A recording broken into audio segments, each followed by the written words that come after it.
Nesta semana, Jerusalém voltou às manchetes por causa de uma cena filmada em Monte Sião. Uma freira francesa, pesquisadora da Escola Bíblica e Arqueológica Francesa de Jerusalém, foi agredida perto do túmulo de Davi. A polícia israelense prendeu um suspeito. E o detalhe que torna essa notícia ainda mais simbólica é o lugar. Ali perto fica o cenáculo, o espaço tradicionalmente associado à última ceia. O mundo olha para Jerusalém e vê conflito. Mas naquela mesma colina, há quase 2000 anos, uma decisão de um homem mudou a história. E se Judas nunca tivesse traído Jesus? Antes de continuar, uma regra. Este vídeo não está tentando provar ou negar fé. A gente vai tratar a história como historiadores tratam esse tipo de material. Os evangelhos são fontes religiosas, escritas por comunidades de fé, mas também preservam memórias de um mundo real, Jerusalém sob Roma, Páscoa judaica, sacerdotes do templo, multidões, medo de tumulto. Segundo a tradição cristã, naquela sala de cima, Jesus compartilha a última refeição com os discípulos. Pão. Vinho. A frase que atravessou os séculos, um de vocês vai me trair. Nos relatos, Judas já havia combinado entregar Jesus. A vantagem dele era simples, ele sabia onde Jesus estaria depois da ceia, longe da multidão. Essa é a peça pequena que segura uma máquina enorme. Não é um exército. Não é um decreto imperial. É um homem saindo de uma sala. Agora aperta o botão de pausa. Judas chega à porta. Talvez sinta medo. Talvez perceba que as 30 moedas não compram o que ele imaginava. Talvez os sacerdotes hesitem. Não importa o motivo. Nesta linha alternativa, Judas não aparece no Getsemane. Sem Judas, os guardas têm um problema. Jerusalém está cheia por causa da Páscoa. Prender um pregador popular em público é perigoso. Prender à noite exige saber exatamente onde ele está. E os discípulos podem simplesmente se dispersar pelas vielas, pelo Vale do Cedron, pelas casas de simpatizantes. Na nossa história, a prisão acontece porque alguém de dentro indica o lugar, a hora e o homem. Sem isso, aquela noite passa. Jesus ora. Os discípulos dormem. A cidade amanhece. E o fim de semana mais famoso da história ocidental não acontece. E aqui entra Roma. Pôncio Pilatos não era um personagem de vitral. Era o prefeito romano da Judéia entre 26 e 36 d.C. A função dele era manter ordem, cobrar impostos e esmagar qualquer faísca de rebelião. Durante a Páscoa, Jerusalém virava um barril de pólvora, milhares de peregrinos lembrando a libertação do Egito, sob o olhar de soldados estrangeiros. Na história real, Jesus chega a Pilatos já capturado, já entregue, já transformado em caso político. A acusação central é explosiva, rei dos judeus. Mas nesta linha alternativa não há réu naquela manhã. Os sacerdotes ainda querem neutralizar Jesus. Pilatos ainda não gosta de agitadores.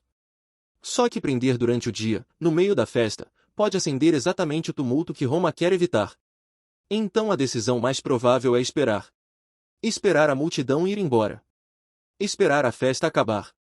Esperar Jesus voltar para Galiléia. E quando o Estado espera, a história respira. Porque às vezes uma civilização inteira muda não quando alguém age, mas quando alguém adia. Percebe o tamanho disso? Sem prisão naquela noite, não existe crucificação naquela sexta. Sem crucificação naquela sexta, não existe a sequência que organiza o coração do cristianismo: ceia, Getsemane, julgamento, cruz, sepulcro, domingo. Talvez Jesus ainda fosse preso meses depois. Talvez fosse executado em outra Páscoa. Talvez Roma acabasse chegando a ele do mesmo jeito, porque um pregador carismático falando de reino de Deus sempre seria observado num território ocupado. Mas o detalhe muda tudo: não seria aquela semana. Não seria aquela liturgia.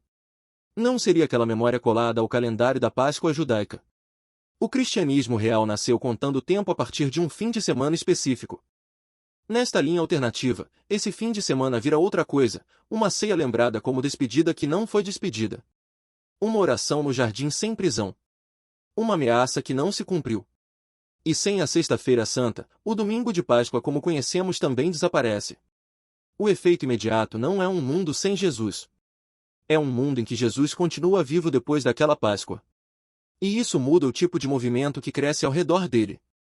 Na história real, os discípulos precisam explicar uma derrota pública: o mestre foi executado por Roma. A resposta cristã é radical: a cruz não foi fracasso, foi sentido. A morte não encerrou a missão, revelou a missão. Mas se não há cruz naquele momento, o movimento não precisa fazer essa virada teológica. Ele permanece mais judaico, mais galileu, mais próximo de João Batista e dos profetas do segundo templo. Um chamado à conversão. Uma expectativa do reino de Deus.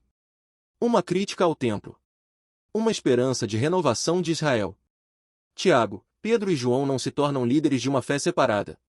Tornam-se pilares de uma corrente interna do judaísmo. Jerusalém continua central. A Torá continua central. O templo, ainda de pé até o ano 70, continua sendo o eixo. E isso significa que o cristianismo talvez não nasça como cristianismo. Ele nasce como uma pergunta dentro do judaísmo: e se o reino ainda estiver chegando? Agora vem a peça que quase ninguém percebe, Paulo. Sem a cruz naquele momento, talvez não exista a perseguição que leva Saulo de Tarso à estrada de Damasco. Sem a estrada de Damasco, não existe Paulo como apóstolo dos gentios. E sem Paulo, a mensagem dificilmente atravessa o Mediterrâneo com a mesma velocidade. Paulo foi o grande tradutor. Ele transformou uma discussão judaica sobre Messias, lei e ressurreição numa linguagem capaz de falar com gregos, romanos, escravos, comerciantes, viúvas, soldados e cidadãos do império. Nesta linha alternativa, não há cartas aos romanos. Não há cartas aos coríntios. Não há a fraseologia que moldou Agostinho, Lutero, Calvino, os concílios, a reforma e boa parte da filosofia ocidental. O movimento de Jesus pode continuar existindo. Mas sem Paulo, ele cresce devagar. Sinagogas. Casas. Comunidades pequenas. Roma já tinha visto dezenas de profetas, curandeiros e agitadores. A maioria virou nota de rodapé. Sem Judas, talvez Jesus não suma da história. Mas talvez o cristianismo nunca exploda dentro dela. Avança 3 séculos. Na nossa história, o cristianismo sobreviveu perseguições, se espalhou por cidades romanas e chegou ao século IV como uma força impossível de ignorar. Constantino legalizou a fé cristã no início dos anos 300.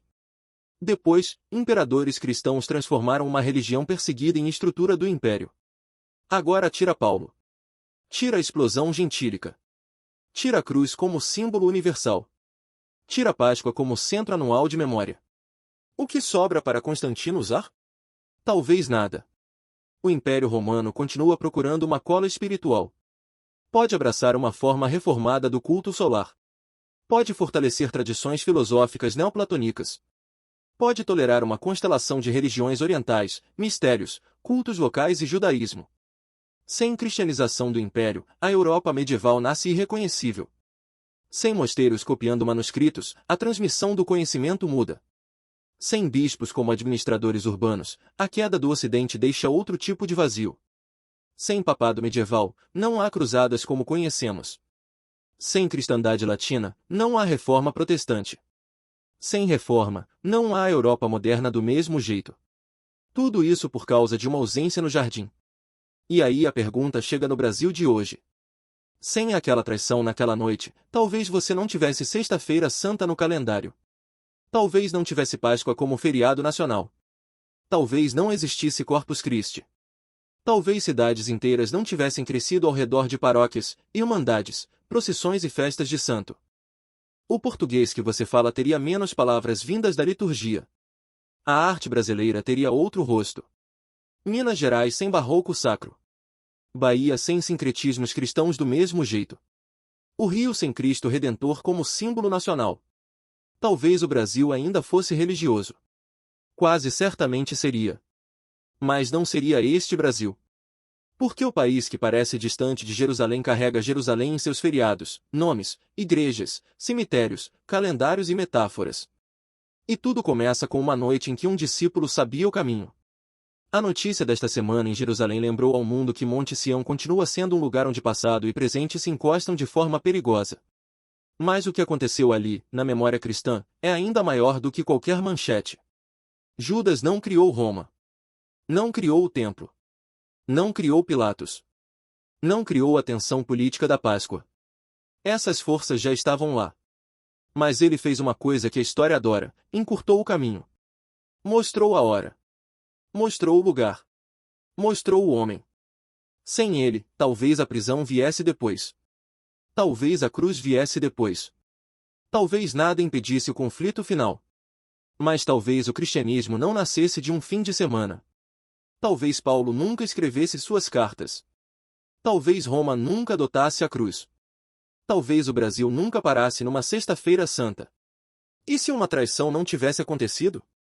O mundo talvez ainda acreditasse em Deus. Mas não chamaria a Páscoa pelo mesmo nome. Se essa história te surpreendeu, deixa o like e se inscreve no canal. Toda semana tem um novo e se te esperando.